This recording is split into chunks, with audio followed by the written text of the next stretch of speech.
Daniel Stošić, Južni Jordan, Utah, Sjedinjene Američke Države. Grafički dizajner, živi i radi u Novom Sadu. Sara Stošić, Južni Jordan, Utah, Sjedinjene Američke Države.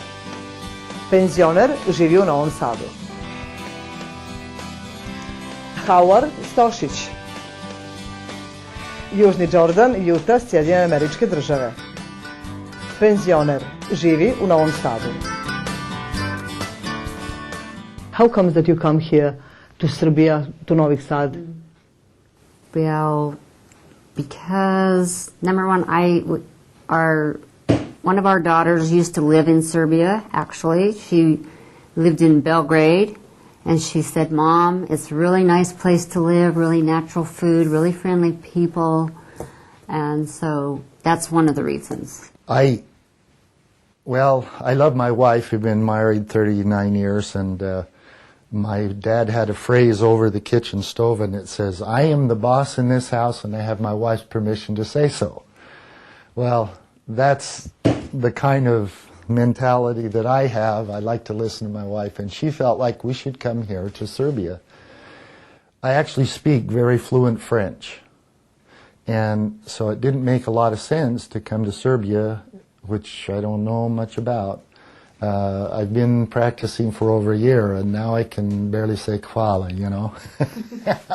Well, there's more than one reason. One was to come visit my parents. My parents are living here, and I've always enjoyed learning about different people and different cultures. I lived in Korea for 9 months. I speak fluent Korean, and so I just enjoy learning about different people and different cultures. I feel strongly that many people around the world have very unique and important ideas to share, and we can all learn from each other. So, my first time in Novi Sad. Never been to Novi Sad before, so and I really like it. I like that it's not so big. Like Belgrade is too crazy, and I like the slower pace here. I like the size of the town. It's just more my kind of town. I feel like I belong to you. And it's hard to talk about because there's many people in this country that I feel look like my family. And so I feel at home here. I feel, I'm sorry, I never expected this, but the people, and I love the customs. I love, you know, in America or other places, I don't mean to pick on other countries, but like France, Spain, you go into a cathedral and it doesn't seem as sacred as when you go into one here. you know, I don't like it how everyone here tries to be the same. They all try and dress the same and get the same shoes and do the same styles and have the same phones. To me, I think you should focus more on just being yourself, not focusing so much on, oh, that person has this, so I have to have that too. We met a man on the bus who was 45, and he said, I'm too old to work. Well, I'll be brave and tell you I'm 66 and I'm willing to work. The other thing that I don't like is there's so much smoking. People smoke, a lot of smoking everywhere. And when I go inside like a cafe or a restaurant or a public building, there's a lot of people smoking. And for me, if they're smoking, I don't go into that building. I don't want to do business there because there's so much smoking. One thing I don't like is that they're not scraping the sidewalks for the snow. I think it's too dangerous, you know, the ice and the slush. And that's one thing I don't like. And, boy, what else don't I like? There's so much I do like, so it's kind of hard, but... Mm-hmm. The graffiti. Mm-hmm. I don't like the graffiti on the buildings. Mm-hmm. I think, you know, take a little time to take that little bit of clean them up a little bit. But those are the only things I can think of. Everything else is wonderful. So. What makes you laugh in a recent time? Oh, goodness. Maybe people here won't understand the humor, but everyone wearing those really tight spandex pants. I saw a girl the other day wearing these really tight, they're like stretchy material. I don't know what you guys call them here, but they were so bright and like red, yellow, green, and she had all of these images all over the place, and it just made me laugh. I've never seen that in America, and I don't think you would ever see anyone wearing that in America, just because you would get made fun of there. But I think if you like doing that here, go for it. I hope this won't sound like a criticism, but I love the Yugos, okay? There's lots of Yugos here. And one especially, it had the bumper on the back was all painted white, and it was a red Yugo. And it had big bumps all over the bumper, rust, everything, you know. And I had to take pictures of it because it was very funny. And I thought, bravo, somebody's, you know, making do. They're making the place better. But it was just so cute because it was so rough, you know. And so that made me really laugh. Well, I went to the bank, and everything has to be stamped. And that makes me laugh, you know. Everybody has papers with the stamps. That's what makes me laugh. Because in the States, it's more electronic. Mm-hmm. So, and I don't know why. I just think that's funny. And what about music? What about songs? You know, I haven't heard a lot of Serbian music here because most of the time when I'm walking around, I hear a lot of American music. But I've talked to some of my Serbian friends, and they told me to check out. It's a band. I don't think it's Serbian. It might be Croatian, but it's called Hlado Pivo. Hlado Pivo. Yeah, it's very and I want to check that out. I heard that's really good. I like rock music. Das kleine Mädchen große Augen kriegen. 4 Meter, 5 Meter. Forever young. I wanna be forever young. Do you really wanna live forever and ever and ever? Forever young. I wanna be forever young. Do you really wanna live forever and ever and ever young? And what about food? Did I ask you that question? What do you like the most now? The food's great. With Ilya, I went to a restaurant, and I cannot remember the name. It was like a few weeks ago, but we had some sladoma, some pasulja. We had some soup, some fresh bread, and really good food. I haven't really had the opportunity, though, to have like a real Serbian barbecue, or I want someone to go kill a sheep or something for me and have like a barbecue, like a real. So anyone seeing this interview on TV, if they want to invite me to go have a real like Serbian barbecue where they kill the sheep and then we eat it, I want to do that. Shopska salad is probably one of my favorites, and I love the juices. You can buy like, you know, grape juice, you can buy peach nectar, you can buy apricot, you can buy even berry juice. In America, I mean, some of these cost about, you know, 150 dinars here to maybe 80 dinars.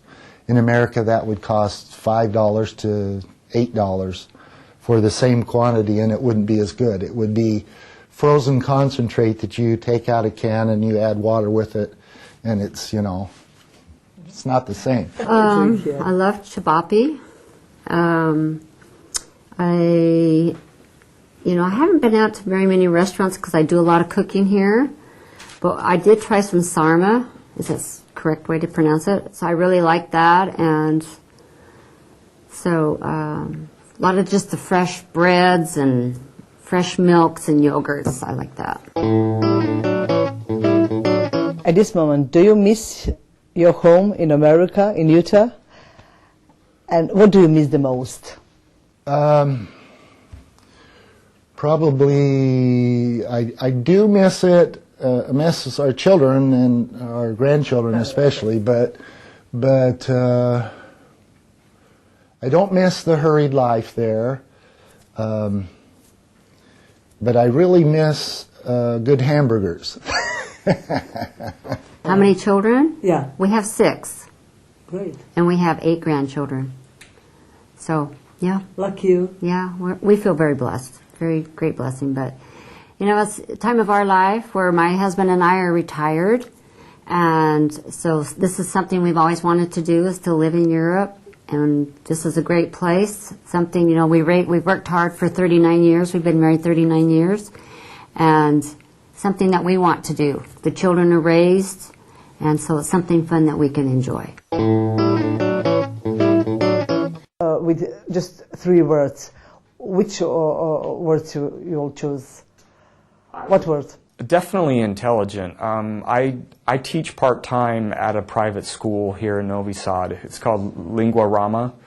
And I'm amazed at how many people, they're working on their master's degree or their doctorate or their postdoctorate. I'm very impressed with how driven people are and how much they want to learn. I think that could potentially be very attractive to outside investors that are maybe considering investing in Serbia. So very, very intelligent, very friendly, very easy to talk to, and just beautiful people. Friendly. I think they're very friendly. That's one. They're actually very intelligent people. A lot of educated people here. So, and they're actually very helpful. Tell me, how you spent your free time here? Well, I like television. This is my favorite chair because I just put it to the television, and I like to watch shows because there's Serbian subtitles, and I try to read those. But also we like to visit the sites, as I said earlier, go to the churches, go to, you know, the places, cultural places like downtown center. We've been wanting to go to the Citadel, is that what you call it, or the castle?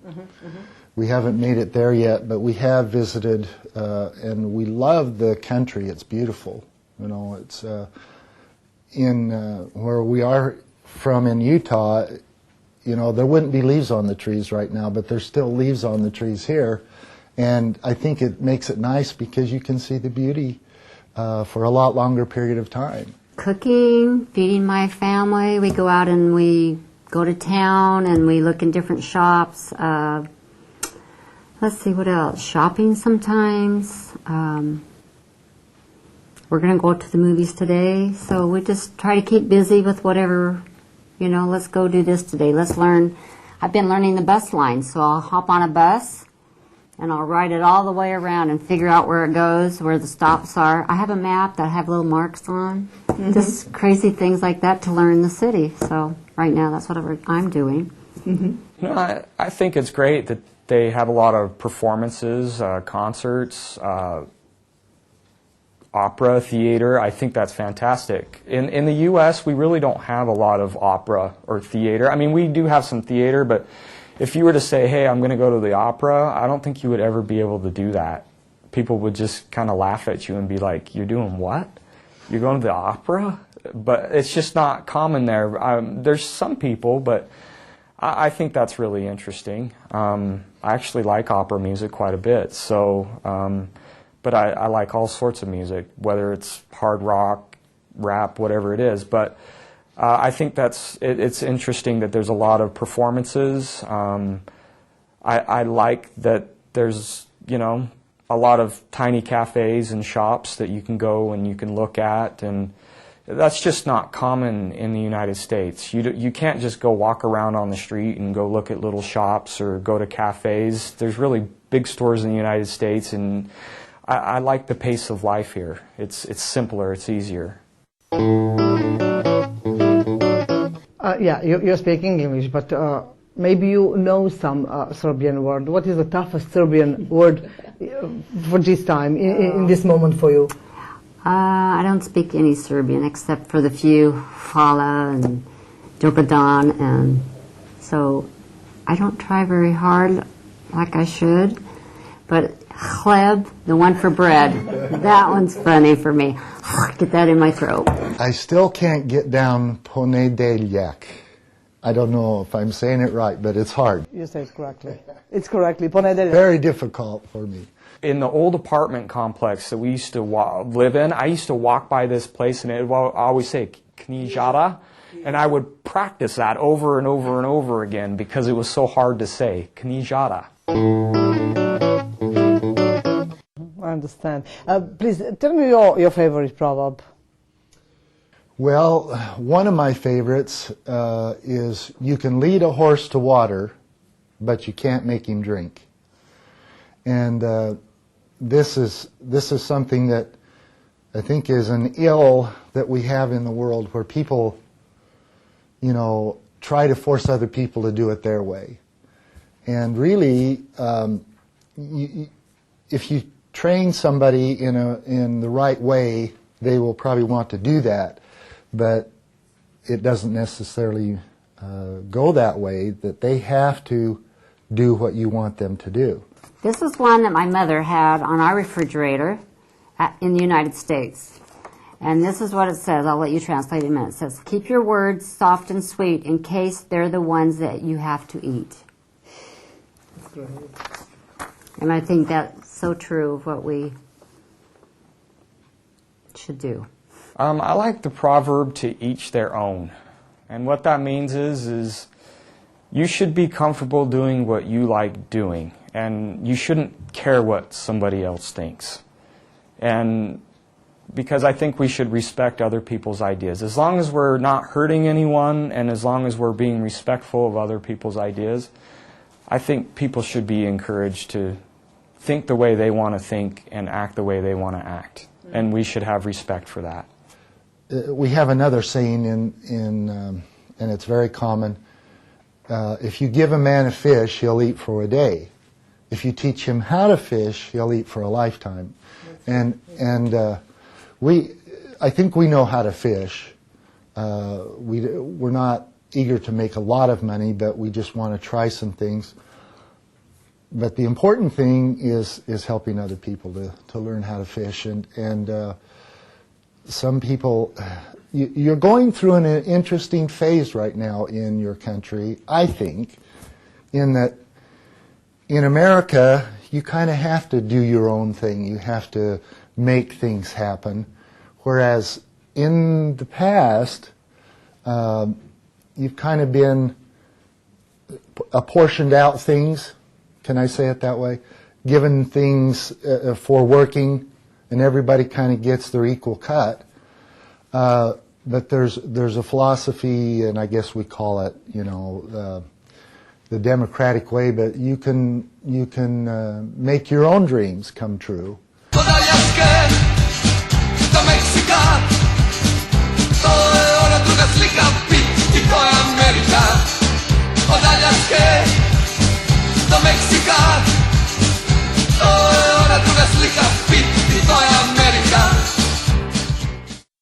Tell me about New Year and Christmas, about food on table, about customs. In the United States? Yeah. Well, we usually put up it's a real Christmas tree, not fake. And we put it up around the 15th of December, because we celebrate Christmas on the 25th. And then we shop for gifts, and then on Christmas morning we open the gifts, and then we have a big family dinner. You know, you'll usually have ham and potatoes and gravy and vegetables and cakes, and have a really big family meal. And so with everyone together, you know, there's many people at my dining room table. And then we just play games or visit, and if there's snowing, the grandchildren will go out and play in the snow, build snowmen or whatever. Mm-hmm. Just a big day for family. Writing and illustrating a children's book. It's called Santa's Hobbies, and I don't know if I'll have time to do it or not, but I'd like to get the book translated into Serbian so I could sell it in some of the local bookstores. But the book is about Santa Claus and what he does after Christmas is over, because he only works for 1 month, and then the rest of the year he has a lot of free time, and so in this book, it's for between ages 2 and 4. It highlights what he likes doing for fun. We do have some parties planned, which I think is good to get to know people. I want to be able to actually speak to the people. That's the most frustrating thing for me. And today I read about a page of Cyrillic, and it took me about 2.5 hours. I'd like to get married, or find a good girlfriend. Sure, if I meet someone. I mean, but it's got to be true love, you know. Someone that is sincerely interested in getting to know me, and someone that I'm sincerely interested in getting to know them. So, but yeah, I'd love to meet someone. The women here are beautiful. I think every Serbian woman should just pat herself on the back. My wish for next year for us as a family, to have more grandchildren. You know, for our family to get bigger. Those are great blessings.